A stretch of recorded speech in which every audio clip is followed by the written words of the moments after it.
Have you ever felt like you're stuck between a rock and a hard place? Where no matter what you say or do, you just can't win? Well, today we re-diving into a classic fable that shows how a little quick thinking and adaptability can get you out of even the tightest spots.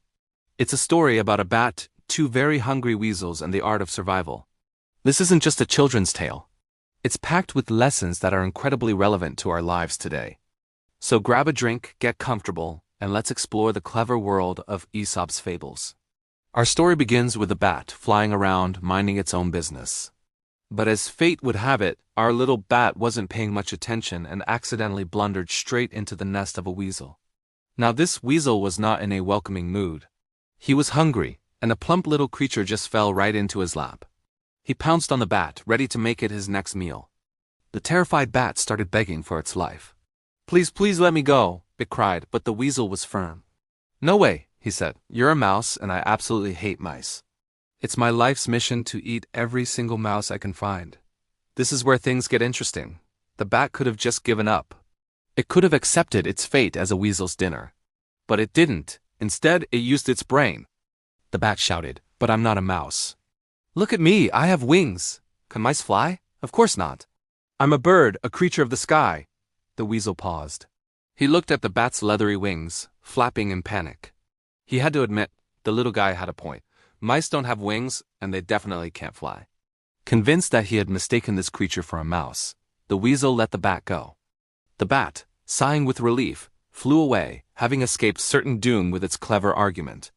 You'd think our bat would have learned a lesson about watching where it was going, right? Well, not quite. Just a few days later, history repeated itself. The same bat, still flying around carelessly, found itself in another tricky situation.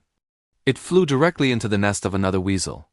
And just like the first time, this weasel immediately seized the bat, its eyes gleaming with hunger. The bat started its plea for mercy, but this weasel had a different prejudice. "Ah," the weasel exclaimed, "you're a bird, and I despise birds. I'm going to eat you right now." The bat was in the exact same predicament, but its old excuse wouldn't work this time. Proclaiming it was a bird would be a death sentence. Did the bat freeze? Did it panic? No, it adapted. Thinking faster than ever, the bat squeaked, "A bird? Me? Don't be ridiculous. Look at me. Do I have any feathers? No, I'm covered in fur. I have teeth, not a beak. I'm clearly a mouse. Down with all cats is my family motto." The weasel stopped and examined the bat more closely. It was true. This creature didn't have any feathers. It had fur and sharp little teeth, just like a mouse. Convinced that it wasn't a bird after all, this second weasel also let the bat go. And so, for the second time, the bat saved its own life by completely changing its identity to fit the situation. The moral of this story is often stated as, "Set your sails with the wind." What does that really mean? It means being adaptable. It means understanding the situation you're in and adjusting your approach accordingly. The bat survived because it didn't cling to a single identity. When dealing with an enemy of mice, it was a bird. When facing an enemy of birds, it was a mouse.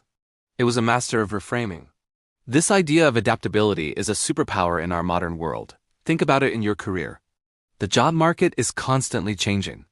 New technologies emerge, and old skills become obsolete. The people who thrive are the ones who, like the bat, can adapt. They learn new skills, pivot their career paths, and reframe their experience to fit new opportunities. They don't just say, "This is what I am, and this is all I can do." They say, "How can my skills be useful in this new context?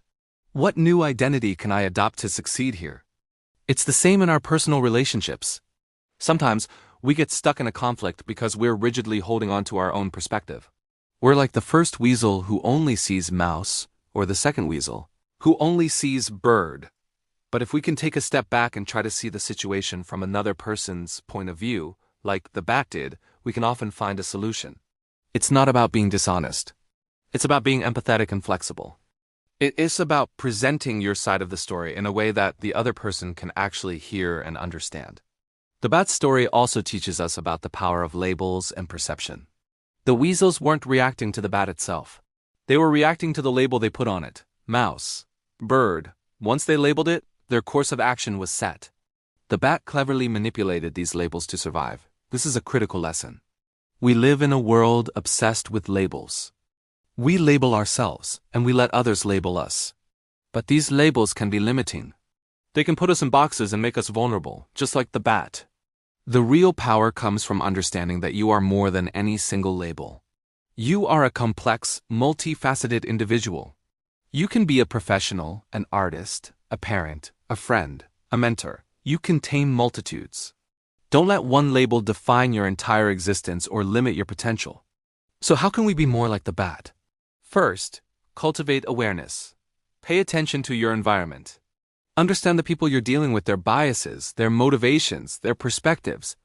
The bat survived because it listened to what each weasel declared was its enemy. Second, be flexible in your thinking. Don't get stuck on one solution or one way of being.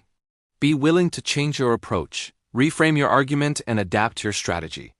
This is the essence of setting your sails with the wind. You don't control the wind, but you can adjust your sails to harness its power and get where you need to go. And finally, know your own value beyond the labels. The bat knew it wasn't just a mouse or just a bird. It was a creature that wanted to live. It used these labels as tools, but it wasn't defined by them. This ancient fable is a powerful reminder that in a world of rigid thinking and snap judgments, the ability to adapt is the ultimate survival skill. It's about being clever, perceptive, and courageous enough to change your tune when the situation demands it. It's not about being two-faced, but about being multifaceted. So the next time you find yourself in a tight spot, remember the bat. Think about the situation, listen carefully, and ask yourself, is it time to be a bird or is it time to be a mouse?